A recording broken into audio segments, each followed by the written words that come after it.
LBC Sitaram, and a pleasant good morning to all of our viewers and listeners, and welcome to the program Addiction and Recovery. It's a wonderful Thursday morning, so let me introduce the host of the program Addiction and Recovery, Mr. Ramnesh Dwarka. Sitaram to you, sir. I'm Jason, and thank you very much for having me on the program.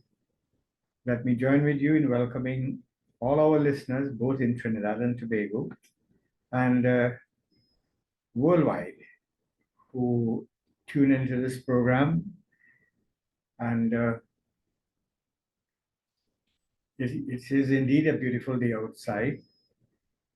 And I want to let our listeners know it is also an interactive program. And if you have questions, you're quite welcome to call and ask, and we will try to respond to them.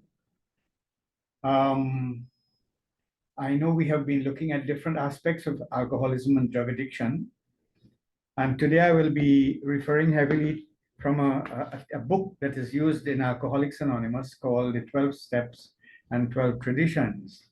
In one of our previous programs, Jason, we had spoken about the 12 steps. The 12 steps are really sort of like a guide for the individuals in recovery, for the person to follow, different steps.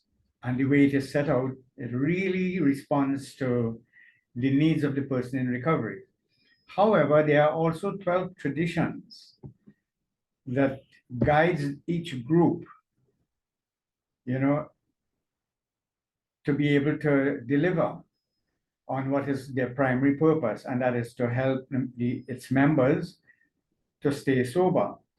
And today I'm going to be talking about those 12 traditions. Of course, let me say that this is not indeed a full discussion of the 12 traditions, that will take quite a bit of time. Anyone interested can find it in the literature. It's also online. If you Google and search for the 12 steps and 12 traditions of AA, you can find it there. I have a hard copy here that I'll be referring to, but just the foreword to this book describes what the 12 steps and 12 traditions is about, and it says Alcoholics Anonymous is a worldwide fellowship of more than, well, at the time this book was first written, it was 100,000 alcoholic men and women. But today, in 2020, it is estimated that over 2 million people have recovered through Alcoholics Anonymous. Can you imagine that? Almost twice the population of Trinidad. And it says, these are people who have banded together to solve their common problem and help fellow sufferers in recovery from the age-old baffling malady of alcoholism. What it says here that many people, non-alcoholics, also report that as a result of the practice of AA's 12 steps, they have been able to meet other difficulties of life. They think that the 12 steps can mean more than sobriety for problem drinkers.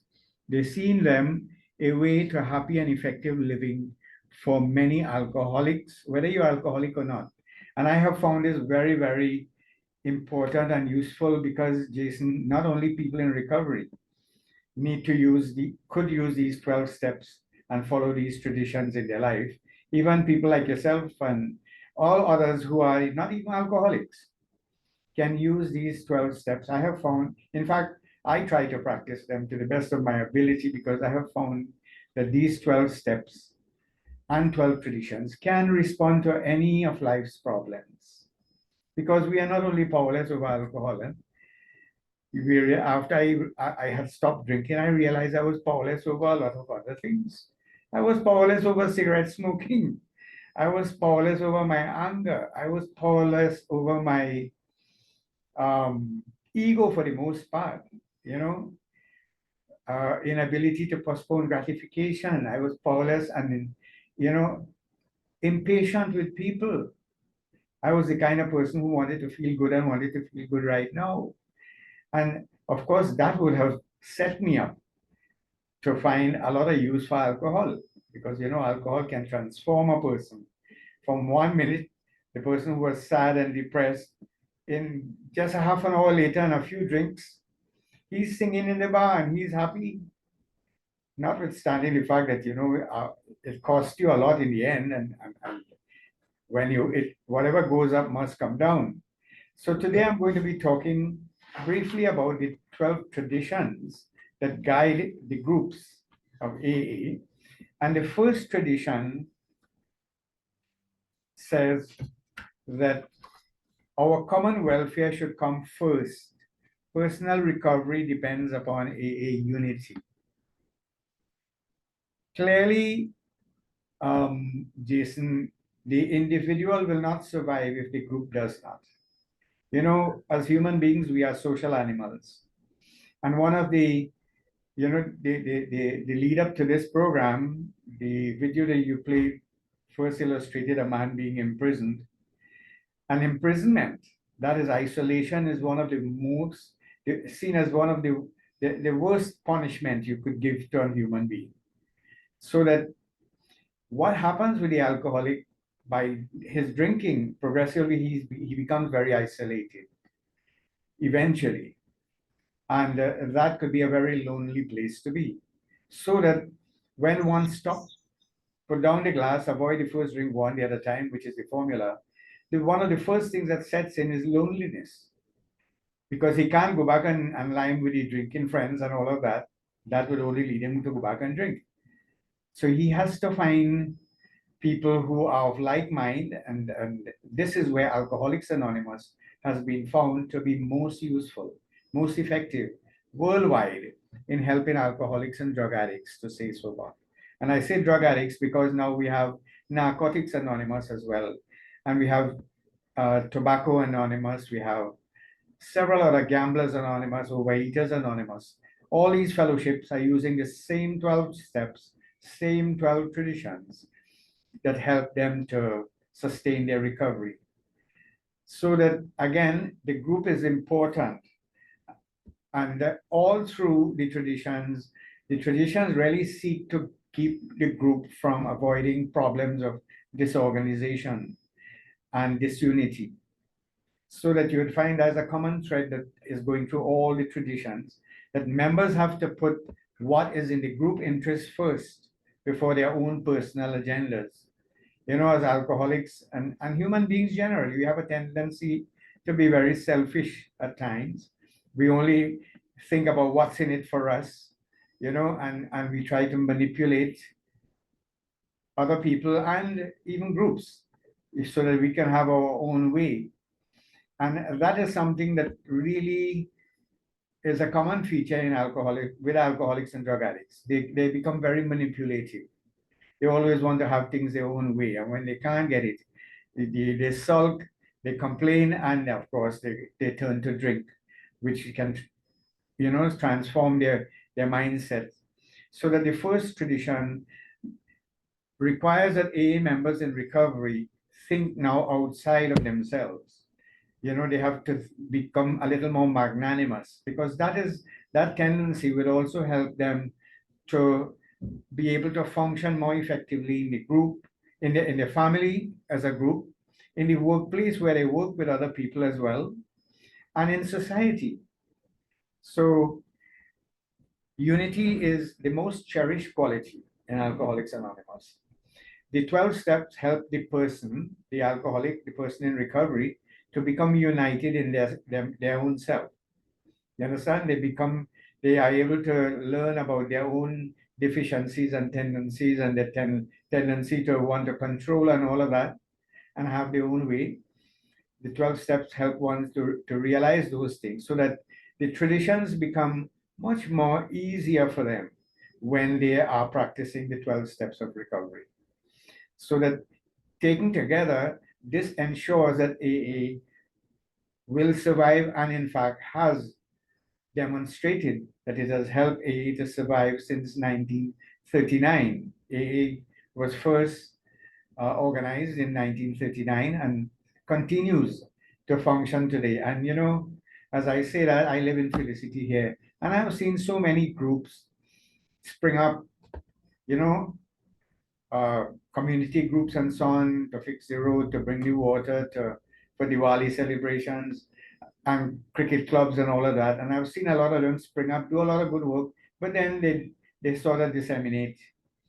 But the one lasting group, that has been there and continues to meet, whether sun, rain, whether it be holidays or whatever, the AA groups, very quietly, the group, there's a group that meets in the Mahasabha school that has been there for over the last 50 years, consistently providing that service for the community of Felicity. And now there are other groups that have sprung up, and they are holding on. So that tradition 1 really is about unity. Tradition 2 says that for our group purpose, there is one ultimate authority, a loving God as he may express himself in our group conscience. Our leaders are but trusted servants, they do not govern. And that is really, students of management, it would be very useful for them to look at the structure of AA, because Alcoholics Anonymous is the only fellowship where the pyramid is upside down. In all other organizations that I know, whether it be private enterprise or anywhere, you have the CEO at the top, and then you'll have the administrators, and then you'll have the supervisors and managers, and then eventually you'll have the workers at the base, at the bottom of the pyramid. So information and instructions move up and down that pyramid, usually coming from the top. Instructions come from the top and people follow them at the bottom. However, Alcoholics Anonymous is just the opposite. The people at the base, in the groups, the individual members in the groups, they are the one who are in charge of the fellowship. And it is interesting to see how this works. You understand? And again, in addition to that, the rule in the AA, Jason, is that there are no rules. You understand? Nobody could be fired. Nobody can be punished. So that people from outside who are accustomed to other organizations, they look at this and wonder, this is a group of people who are, children of chaos. They have been described as alcoholics and drug addicts, are very irresponsible. And that is true. The public perception of alcoholics in recovery and drug addicts is not a nice one. It's not a pretty one. And I understand that. And as I say this, alcoholics and drug addicts in recovery need to recognize that they have created this problem for themselves, Jason. If now that when a person stops drinking or stop using drugs, they have not really done anybody any great favor, so that they expect that special privileges will be afforded to them. Yes, the family will be very grateful in the beginning that you stop making a nuisance of yourself. But aside from that, they have their life to go on with, and you have to now pick up the slack. And some alcoholics and addicts in recovery do not seem to recognize that. They still expect to be pampered. And you roll out the red carpet for them as though they should be put on a pedestal because they stopped drinking. But they haven't done anybody a favor. They have done themselves the greatest favor. And now they have to learn to live responsibly like everybody else. You understand? And I think sometimes we could, maybe if time permit, we'll probably return to that topic, because yes, I have found that people in recovery, they are so used to being irresponsible when they were drinking that they just stopped the drinking, but they're still continuing with the irresponsibility. You understand? And that is something that I think people in recovery, because eventually if you continue like that, you will create so much stress for yourself. You'll make so much enemies around you in your community and so on. And you could end up being scapegoated again. And that could only lead you back to go and drink. So, there's a saying in A that our troubles are of our own making. Whenever we are disturbed, nothing is wrong with anybody else, something is wrong with us. So people in recovery always need to be looking at themselves, whenever they find themselves, facing a challenge, they need to ask themselves, have I created this for myself? You understand? And then, so that the leaders, yes, there are leaders in AA. There are older members who have been on the program and who have been in service for a long time, and they are, from their experience, both in organization of AA and living a life of sobriety and practicing the program, they are the true leaders. They are called trusted servants, you know, and they provide guidance and sponsorship for the younger members. But you do also have in AA, just like in other organizations, what we call bleeding deacons, people who are always not satisfied with their position. They see a position of responsibility as one of authority, as a status symbol, and they still have the old attitude of wanting to, dominate other people and control other people and so on. And that creates a challenge within the fellowship all the time. And this is why whenever there's a problem, members need to look at themselves, how much they are contributing to the problem or whether they are contributing to the solution. So tradition 3, very important tradition, especially in the old days and even now, the only requirement for AA membership is a desire to stop drinking. So for all our brothers and sisters listening out there, if you think you have a problem with alcohol or drugs, you don't need no referral. You don't need no to fill out no form. You don't have to, fill out membership forms or anything. Or AA is basically open to anyone who think they have a problem with alcohol. You just have to come. You don't have to pay any fee. You don't have to register or anything like that. And at one time in the old days, it used to be an honest desire. This tradition used to read, you have to have an honest desire. But then people, if they were honest with themselves, they realized most of the people who went to AA never had any honest desire at first, Jason. A lot of people go to AA even today under duress, I would say. Either their employer tell them, look, you have to go and do something about your drinking or else you lose your job. And of course, if the police charge you for driving under the influence, you go before the magistrate. And the magistrates are referring a lot of people and they are coming to AA basically, well, to get themselves off the hook. And most of them, however, I must say, they eventually stay because AA helps them to build what is called insight. And they realize that, it is the drinking and the drug use that caused them to get into trouble in the first place. And they decide to pay attention and they start practicing the program and they are staying sober. Then the court may refer people for domestic violence to Alcoholics Anonymous. There might be this situation where some people, because of their behavior, become estranged from their relationship, their spouse. And in order to get their family back together, they decide to come to AA. And it doesn't matter what brings a person to AA initially. Eventually, if they stay and they keep an open mind, they would realize, hey, this place can help me to stay sober. So that AA is really, there's no requirement for membership. There's no barriers. Members could come from any religion, any political persuasion, whether you're rich or poor. Alcohol and drugs have no respect for your status. And this is why it is open to anyone. Tradition 4, each group should be autonomous except in matters affecting other groups or AA as a whole. So that groups are basically, they have the liberty to make guidelines for themselves. They can decide whether they want to serve coffee at the beginning of the meeting or the middle of the meeting or at the end of the meeting, provide sandwiches of whatever type.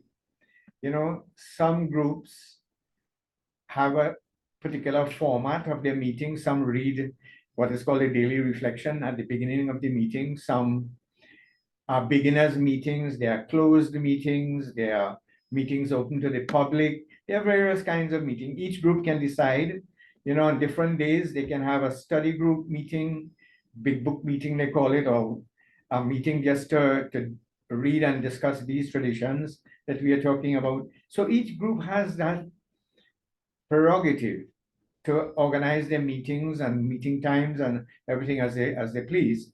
However, no group should do anything, to affect another group. Like, for instance, In Felicity, there's one group that meets on a Sunday. There's another group that meets at the Presbyterian school on a Monday, so that the person who having the Sunday meeting should not, sometimes, it has happened in the past, where another few members get disenchanted and decide to open another group.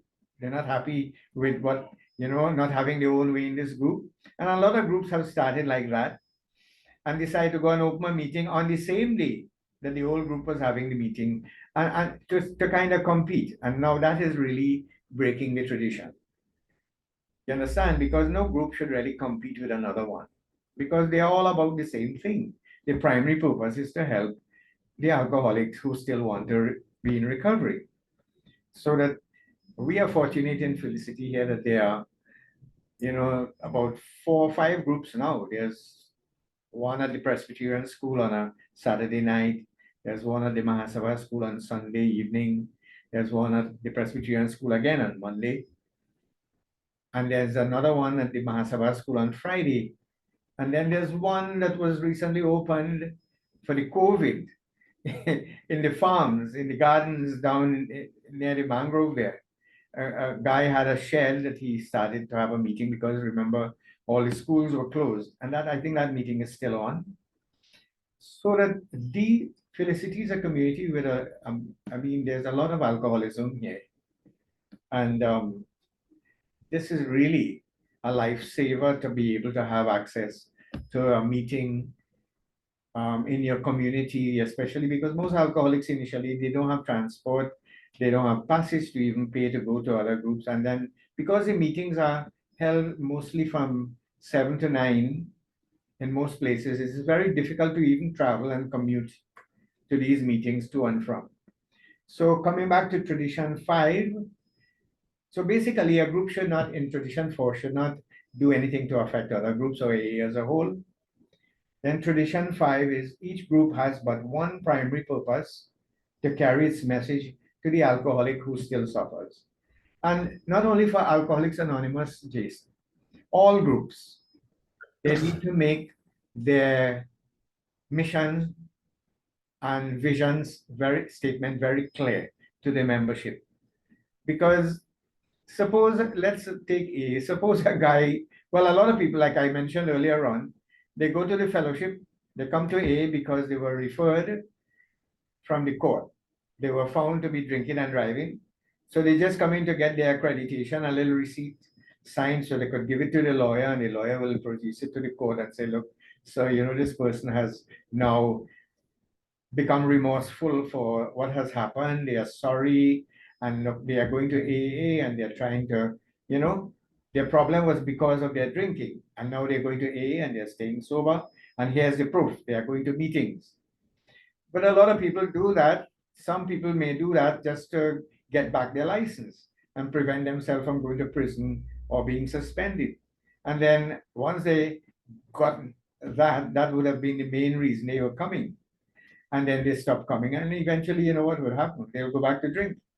And I know a few cases where people 2 or 3 times have done that now, and they went to prison, because once the magistrate realized you are just using the court and using the AA to get back your license, you're not really serious. You are dealt with more severely. So that the purpose of the group must be made very, very clear to its membership. You're not coming to AA to get back your wife who is estranged. You're not coming to AA so that the members will lend you money or, help you to get a job. No. You're coming to AA basically to stop drinking alcohol. That is all that AA promises. But of course, we know if you stop drinking the alcohol, Jason, you will be able to fix the other problems. You'll be able to probably get back your family together.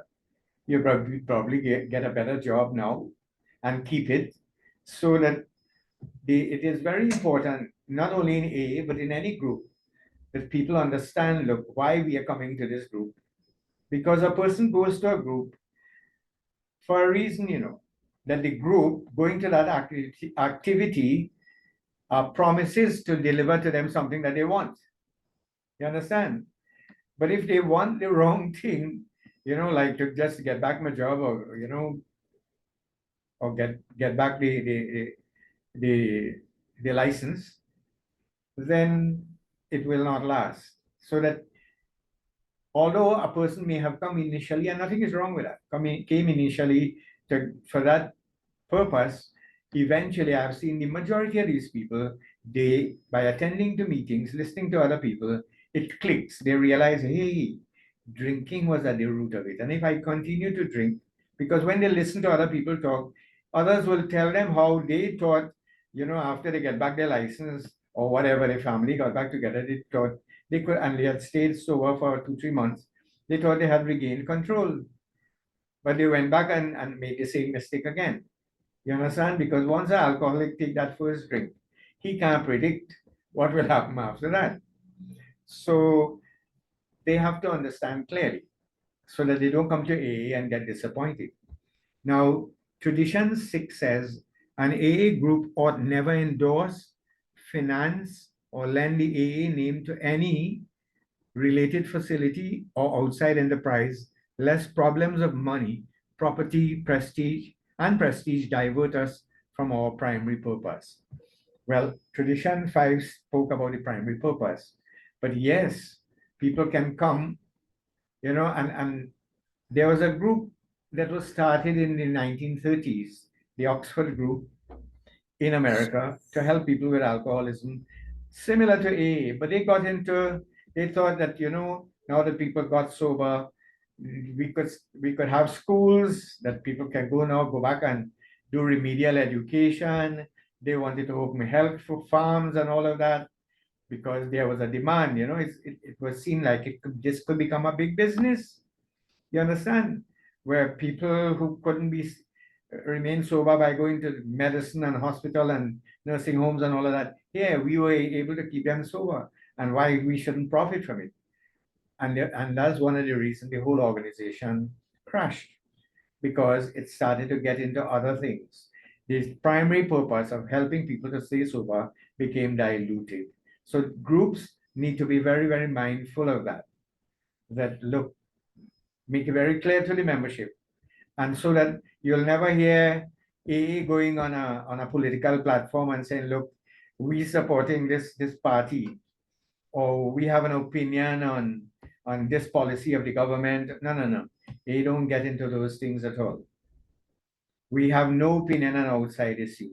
AA members, of course, they could belong to any party as individuals. They could say whatever they want. They could go on platforms and claim to support any, PNM or UNC or whatever, but as your personal thing. You can't, when you go on those platforms, you don't claim that you are a AA member. You understand? Because when you can bring the whole organization into disrepute when you do that. Tradition 7 says that every AA group ought to be fully self-supporting, declining outside contributions. And that is very important. Active alcoholics, Jason, they're always broken. They always want from everybody else. You understand? They always owe in everybody. They owe in the shop, they owe in the neighbor, they owe in, especially drug addicts in particular. They would exhaust every avenue to supply the habit. And when they decide to stop, they owe in almost every single person who they were able to manipulate. So that now that you're in recovery, you can't continue to do that. You have to change that. So alcoholics in recovery, they have to go back and, pay back their debts. They have to make amends and so on. And this is why one of the first responsibility is that the AA groups must become self-supporting. And so that at every meeting, at the end of a meeting, the members pass a basket. Well, in the old days, it used to be a hat. And members put whatever they can afford in that hat. It is not much, and if you're a new member or you don't have money, you don't have to put any. Nobody's pressured. But visitors are not required to put any money in the hat. And that money is used to buy literature like the 12 step I'm reading from, and the big book and the pamphlets, and to provide the coffee and sandwiches at meeting and so on. And wherever AA groups, in the United States, where this all started, AA groups pay a rental for the use of the halls and places that they use. In Trinidad, we are very fortunate that we get the use of the schools. The Presbyterian Board, the Sanatan Dharma Mahasabha have allowed all the schools, and we have to be grateful for that, for us, for AA to use it. And well, I know some groups do make a contribution to the schools for the electricity bill, and you know, when the school have activities like Christmas tree for the children and so on, the AA groups pitch in and so. And that is something that AA groups need to consider, that you want to regain the respect of your community. You can't be still, you know, lousing around on other people, and you know. So this is why this tradition is that AA group, and they must decline outside contributions, because there are so many families and people who are so grateful now that, you know, their loved one has stopped drinking and so on, and there are some members who have done so well after they stopped drinking that they want to contribute heavily to the fellowship. But you know, there's a limit how much you could put, Jason, as well. There's a ceiling, you can't put more than that. You know why? Because the four framers of this fellowship and the old timers, they know alcoholics are very show-off kind of people. They're very egotistical, even in recovery. So that, you know, whoever pays the piper want to call the tune. So that AA members in a group, for instance, who are well off now, you know, they want to flaunt their success and their material progress. They want to literally contribute a lot of money. And then no member of the group could really challenge them, even if they want to do something that is not correct, if they're breaking tradition. And this is why AA has built into that too, that look, we're not taking anything from outside, not even from government or anywhere, or outside, or even from within. There's a ceiling as to how much you can contribute, so that you don't feel you're only group, or that you can throw your weight around and have people, you know, become a patron of the group and all of that, or owner of the group, or a dictator in the group. You understand? So again, tradition 8 says Alcoholics Anonymous should remain forever non-professional, but our service centers may employ special workers. That is to say, AA members in recovery, one of the requirements now in recovery that for them is that they need to stay sober, and like the 12 step says, help other alcoholics to achieve sobriety. So they become, even when the doctors might have failed, the church might have failed, here is an alcoholic without any qualification, just because he was a chronic alcoholic. He has first-hand knowledge of alcoholism, and now he has found a program and he's practicing it. He becomes very qualified to be able to help other alcoholics, because when he goes to speak to an alcoholic, he speaks about himself. You know, how he used to drink, what happened, and now that he has stopped drinking, and how his life is becoming better. And that is what new people really gravitate to. Now, the doctor or the priest can't say that because they have not had that experience. It is one of the reasons that AA has become very successful in helping alcoholics and drug addicts worldwide, because they're a group of people who, what they do, they share their experience, not their expertise. However, few, again, alcoholics in recovery, alcoholics generally sometimes, as I said, can become irresponsible, can become very selfish, and some people can even think that, look, because of my knowledge and expertise, I could charge people a fee now to help them to stay sober. And I've known a few instances where people have actually done that. You know, they got in touch with this rich family and they kind of chaperoned the young man around, taking them to treatment facilities and meetings and then charging them a fee. And, you know, that might be a private arrangement. But again, you don't become a professional AA. But AA as an organization has an office, and they could employ a professional typist. They can employ a professional receptionist, things like that, or a professional landscaping person and so on to keep the grounds and all of that. Nothing is wrong with that. but you don't become a professional AA, where you use the 12-step program now as to earn, to go and put up a shingle and have a counseling, Although AA members can go and train themselves and become professionals in their own right, but that will not be you putting up that I am an AA professional. All right. Tradition 9. I'm looking at the time and seeing if you could finish this before the program. Tradition 9 says AA as such ought never be organized, but we may create service boards or committees directly responsible to those they serve. And indeed, in Trinidad, at first there was one group at St. Mary's College, but way back in the 1950s, and then another group was started at El Dorado, and these were just individual groups, and then one at Williamsville. And as the groups, they started to form more groups, more people started to stay sober. They realized they needed to have an organization. And they had the example set by the parent AA in the United States, the General Service Office there.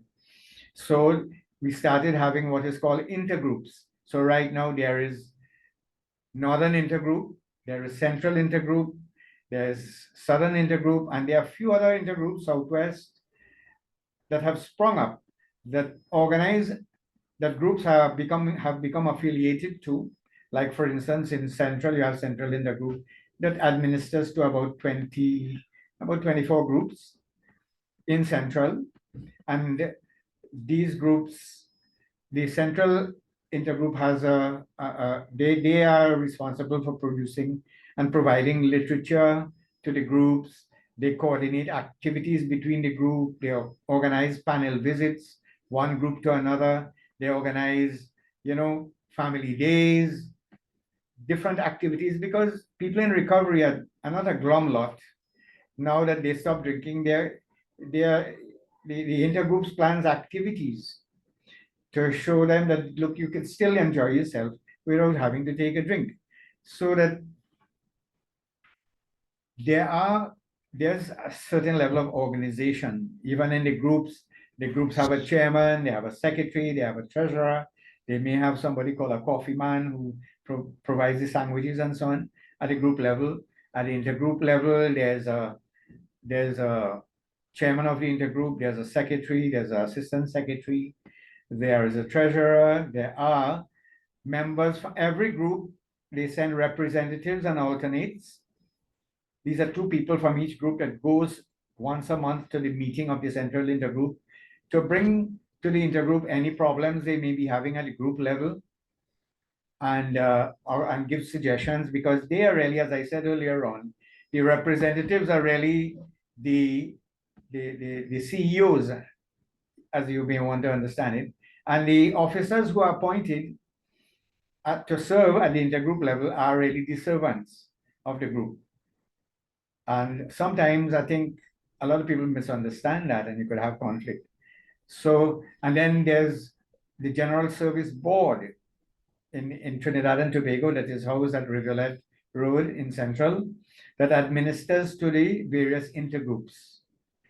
So that there are areas, there is an organization. And I must say, over the COVID, there were some problems because the groups were not meeting and so on. But a lot of groups have now reinstated their groups, and the organization is kind of putting itself back together. Now, Tradition 10 says Alcoholics Anonymous has no opinion on outside issues, hence the AA name ought never be drawn into public controversy. So that AA members, as I said earlier on, don't express opinion on public issues as AA members. And as AA members, they are required to remain anonymous. So for instance, if I were an AA member, I can't come on television and tell the whole of Trinidad and Tobago or the world that I am a member of AA. That is a personal thing. Although, I appear on this program as a professional. I used to be a psychiatric social worker. I now do complementary medicine. I have worked extensively in the field of substance abuse, and I'm here in that capacity. You understand? The reason for that is that if in the early days, AA members, alcoholics are, as I said, we tend to be show off. And a lot of AA members with good intention thought, look, let us go on the media and tell everybody, look what AA has done for us. However, when that same member eventually relapsed because of some reason, then they brought the whole of AA into disrepute because people will say, but wait. And he was the man who used to go on television and say he went to AA and stayed sober. Look him drunk, they're sleeping by the shop. You understand? So that's the reason. And now the media understands that clearly. The print and electronic media understands that AA members should never appear full face on their television programs or in their newsprint and so on, identifying themselves as members of AA. Yes, the media covers AA activities and so on, but they don't give the pictures and all of that. They don't print the full name. So that is tradition 10. Tradition 11, it says our public relations policy is based on attraction rather than promotion. We need always maintain personal anonymity at the level of press, radio, and films. And I just related to that. Your personal anonymity is critical. The public relationship is based on attraction. Let me speak about that. An alcoholic, let's suppose an alcoholic in Felicity that everybody knew was an alcoholic. He's sleeping by the shop. He drunk. He has a nickname called Bonker Drunk, for instance. Everybody knew the kind of way because these are small communities. All of a sudden, they see this man, dressing up clean, he bathed, he well shaven, and well kept, and they want to know, well, what has happened with him? He ain't cussing and pelting the neighbor house again. Then he ain't fighting in the house with him and the wife and the children and so on. So everybody, what has happened? And maybe the neighbors ask the wife, what happened with George? Is he going to church or something? And she might say, no, he goes to the meeting in the school. He's going to AA. And that is basically what really sells the message. Because they know how he used to drink. They never thought he could stop. And if AA could help that guy to stop drinking, wow, they know AA. But a lot of times they wait because they say, no, he stopped in the past. We have a lot of saying, when dogs suck an egg, they can't stop and all kind of thing. And so they wait and with bated breath saying that you're going to see him now by next week after, by Christmas, he'll be drunk. And then realize, no.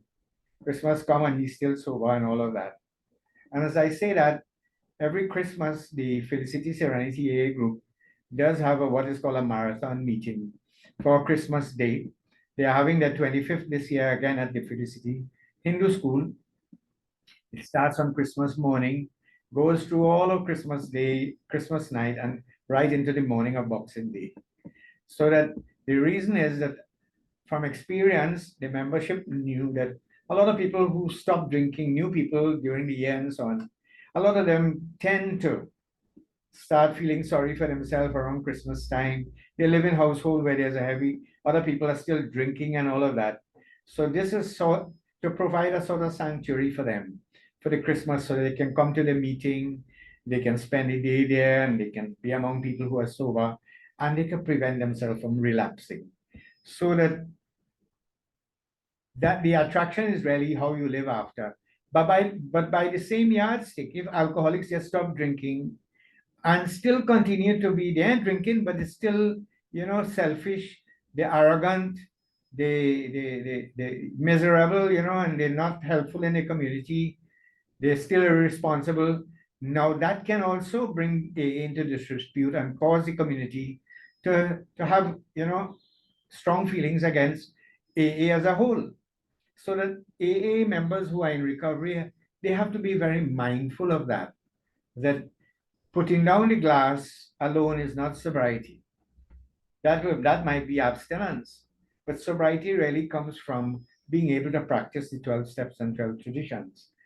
And finally, tradition 12 says anonymity is the spiritual foundation of all our traditions, ever reminding us to place principles before personalities. And that, you know, I remember an old fella giving me an advice once at one time. He says, listen, all you have to do is to know what is right and wrong. Avoid doing anything wrong.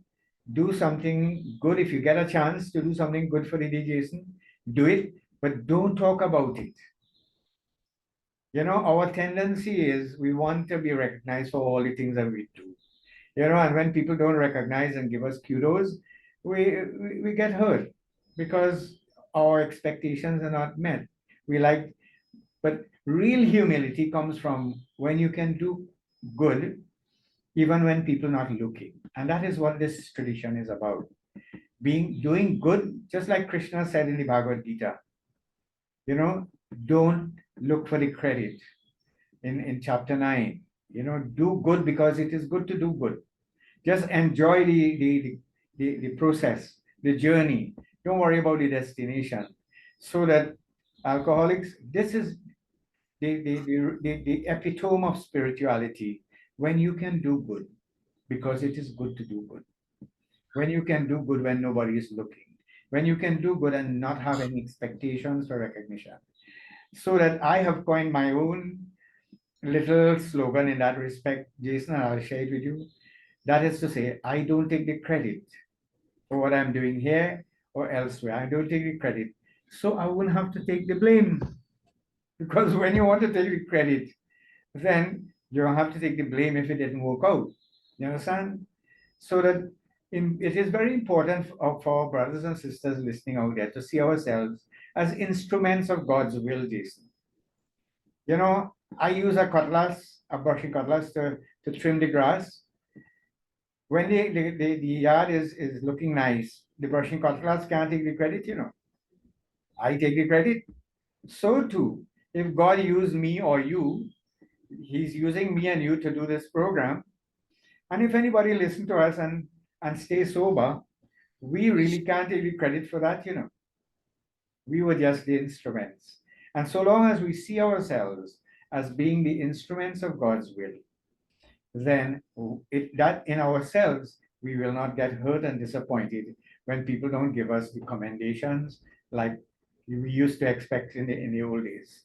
So I want to thank you and thank the station for giving us this opportunity to share these thoughts. And of course, this is not a comprehensive discussion on the 12 traditions. This is just an introduction, basically. And yes, I am no authority on this. And if I have made any errors, anyone out there listening, I ask your indulgence. You understand? And of course, you can call me and you can, this program will be posted on YouTube as well.